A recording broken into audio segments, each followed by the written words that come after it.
Hello everybody, today I wanted to do a video, and I had an interesting idea. I wanted to make a video about how Perot could have won the 1992 election if some more things went right and what the electoral map would look like if he did win.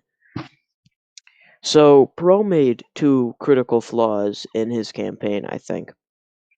The first was he dropped out of the race as he was really gaining momentum just to join back later. He said there was a Republican conspiracy to embarrass his daughter at her wedding. Whether that's true or not, he did drop out of the race, and that really affected his momentum. And also, he picked a kind of goofy vice president. His vice president was an American hero, but it was Admiral Stockdale. But Admiral Stockdale was kind of goofy, and he kind of got uh, slammed by SNL, Saturday Night Live, for being goofy, and his debate performance weren't the best. Uh, Dan Quayle and Gore didn't really attack Admiral Stockdale, but he didn't really perform that well. He acted kind of goofy, like I said. So those were the two biggest problems with Perot's campaign. So if Perot didn't drop out and he picked a better vice president like Pat Buchanan. So Pat Buchanan ran against George H.W. Bush for the 1992 Republican nomination. He challenged George H.W. Bush, who was the incumbent president, for the Republican nomination. He didn't win it, but he posed a decent threat because George H.W. Bush, if you don't know, he made a promise at the Republican National Convention that he wouldn't have any new taxes, and well, new taxes were made, so Pat Buchanan challenged him in the primary. That's why Pat Buchanan did pretty well. So, if Pat Buchanan left the Republican Party like he did for a brief period, he joined Ross Perot's party in 1996, I believe. He joined the Reform Party. Actually, I think it was 1999. Buchanan joined the Reform Party. So, if Buchanan ran with Perot, I think that would have benefited his campaign. So those were the two major flaws. So let's get into the race. So what's interesting about Bush is he is from the Northeast. George H.W. Bush. Now George W. Bush was from Texas, so he had more Southern appeal. But George H.W. Bush, he is from the Northeast. He's from Connecticut. I don't think he's going to win Connecticut, but that's just where he's from. Now, Bill Clinton, he's from the Deep South. He's from Arkansas, and I think Bill will win Arkansas, even if Perot was to win. But Perot was from Texas. He was more to the west of both of them, and I think if Perot really ran up the margins in the west, Perot could have won. So let's see what would happen here. If Perot was to win all the West Coast, it would be a lot of these states would be narrow because everybody's eaten into their margins, and if all three of these candidates are running pretty even, then just about every state will be close besides Arkansas, Texas, and a few others. But California, Oregon, Washington could all go to Perot, including Nevada. Now, Clinton did win Montana, but that was very narrow. We see this is a map of the 1992 election and all the margins. Clinton only won that in a 0% to 5% margin, along with a lot of these western states. Now, the West Coast wasn't as close, but I think Perot could have narrowly won a lot of these states just based off the fact that neither other two candidates really had much West Coast appeal. Um, so I think Perot could have won just about every western state, including Alaska. Perot could have narrowly won Alaska, Arizona, New Mexico, Colorado, Wyoming, Montana. That could have went likely to Perot. Idaho, that would have been close. That was very Republican, along with Utah and Nebraska. Those were very solidly Republican states, but I think Perot, with his Western appeal, could have made those closer. Now, Kansas and Oklahoma, these would be Bush's first states that he's going to win. They would be close, but I don't really see them flipping, along with Mississippi, Alabama, South Carolina, North Carolina, and Virginia.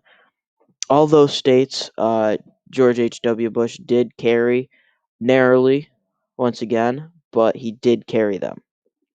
But Florida, Perot could have won Florida very narrowly in a tilt margin. And with Buchanan, Perot was running as an outsider and Buchanan was more establishment. But I think Buchanan could have given him a little more Midwestern appeal than Perot did because Perot is from Texas. So I think Ohio would have narrowly gone to Perot. Now, West Virginia could have also gone to Perot in a lean margin. That's a very populous state. That state kind of goes with the populace when a populace is running, like Clinton. It went to Clinton in a safe margin. But I think Perot could have won that state. Um, but Maryland, Clinton would have carried that. Delaware, a lot of the Northeast would go to Clinton. New Jersey, I'm going to leave that alone for now. Connecticut, I'm going to leave that as lean for Bill Clinton. And a lot of these states were not very close. Rhode Island, Massachusetts, New York, Illinois, and Missouri. I think Missouri still would have went to Clinton. He carried it by 10 to 15 points, and I still can't really see a scenario where Perot wins Missouri, along with Minnesota. That was reliably Democratic at the time. Um, Now, Vermont went to Clinton in a very safe margin by 15 points or more, but that had just went to Bush the other election. So Vermont was a swing state at the time, and I think it could have narrowly went to Perot along with New Hampshire and Maine. I think he could have won those very northern northeast states. Perot could have.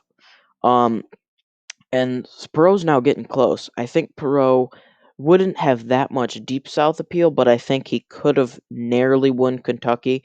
But I think Al Gore, Clinton's vice president, being from Tennessee, that's going to make Clinton narrowly carry Tennessee, along with Georgia and Louisiana. A lot of these deep South states, I really can't see Bush or Perot winning. Um, I do see Indiana going to Bush. Dan Quayle, Bush's running mate, is from Indiana, and I think it would definitely go to Bush. So now we're down to a few states. Hawaii would have went to Clinton in a likely margin. Really not that competitive in that election. Went to Clinton by 10 to 15 points, but along with DC, that was safe for Clinton. Um, But here's the last few states. Perot would have had to win New Jersey, and I think he could have. That would be a narrow win.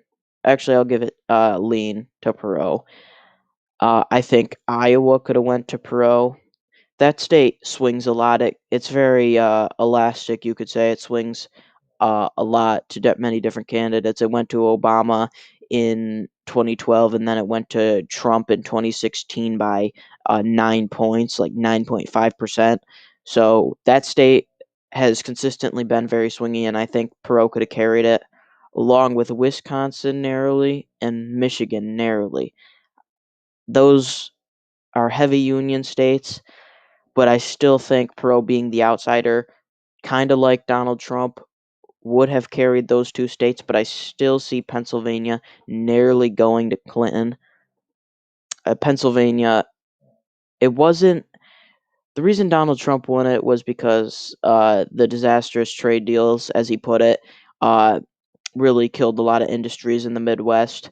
So Pennsylvania, I still don't think could have went anything else but Democratic. It would have went Democratic very narrowly, but I just don't see it going to Perot. But Michigan and Wisconsin could have went to Perot. So that's how Perot could have won. It would have been very narrow, very close, but it would have been interesting. That would have been a third party president, basically our first third party president in modern history.